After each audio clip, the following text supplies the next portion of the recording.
Well, the new King's relationship with Wales has been a long and sometimes complex one. Having studied Welsh at Aberystwyth University, he's probably spent more time here than any other monarch.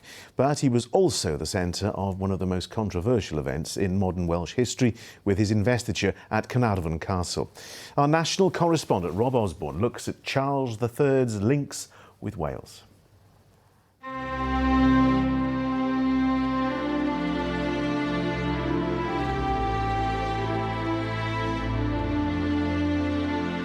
He was born to be king, but it's as Prince of Wales he has spent 64 years of his life. What an immense privilege it is to be associated with this remarkable land. I've come to love and admire the character of her people, their passion and tenacity, their sense of fair play, chwarae teg. Wherever I go, I am acutely aware that to bear this name is the greatest possible honour. I hereby declare the 6th British Empire and Commonwealth Games open. 1958, and the world came to Cardiff for the Empire and Commonwealth Games. At the closing ceremony, the Queen made an announcement about her eldest son. He was in school, listening on a radio. I intend to create my son Charles, Prince of Wales, today. When he is grown up, I will present him to you at Carnarvon. I remember being acutely embarrassed when it was announced, and I had this marvellous great cheer coming from the stadium in Cardiff. And I think for a little boy of 9, it was rather bewildering. I seem to remember, all the others turned and looked at me in sort of amazement. The 60s changed Wales. The drowning of the village Capel Celyn to provide water for Liverpool sparked a movement. There were demands for the language to be protected, and for some, the investiture of the Prince of Wales was an insult.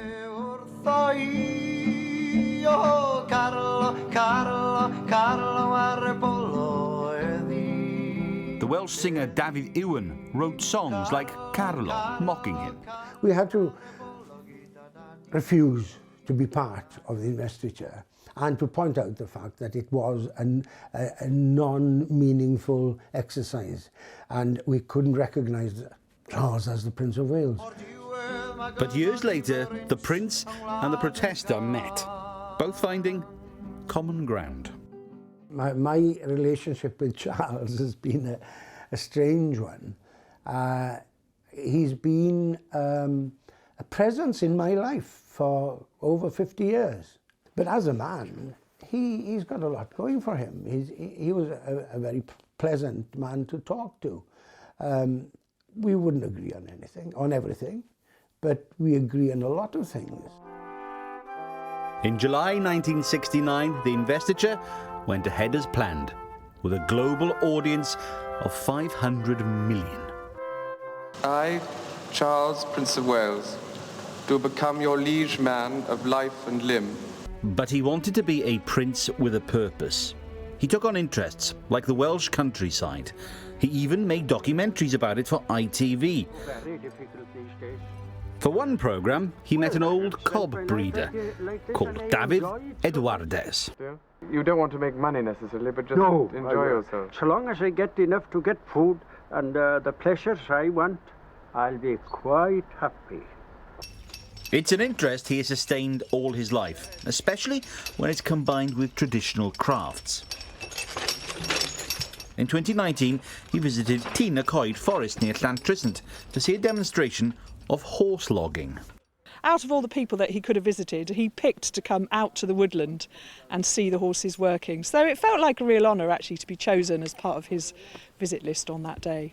I've been trying to encourage it for a long time because it's the proper sort of low-level, sustainable way of tackling, steep places and wet places. He felt very human. He was clearly happy to be there, interested to connect with the animals and to talk to the people. He enjoyed it, for sure. He is the first monarch in centuries to speak Welsh. He learnt it in the months leading up to the investiture at the Language Laboratory at Aberystwyth University.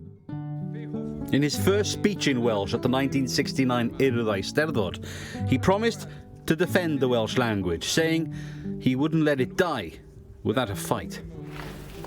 Ar ôl I mi dreulio cymaint o'r amser yn y labordy iaith, gellwch fentro na fydda I ddim yn gadael i'r Gymraeg ddiflannu, heb ymladd.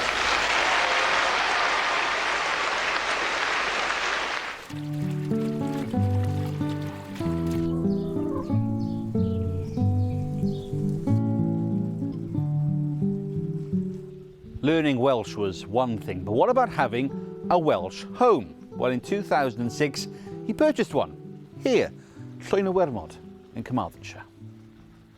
I think I told him in one of our conversations a few years ago that he was the Prince of Wales that had most experience and knowledge of Wales as a country.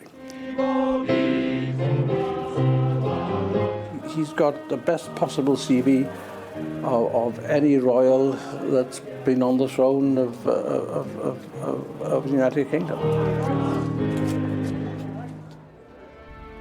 Being king has different responsibilities. But what of Wales? On his finger, he wears a gold ring. It carries the crest of the Prince of Wales. He is still wearing it. Perhaps it is a public and a personal reminder of the bond he's had with the nation whose name he has carried for most of his life.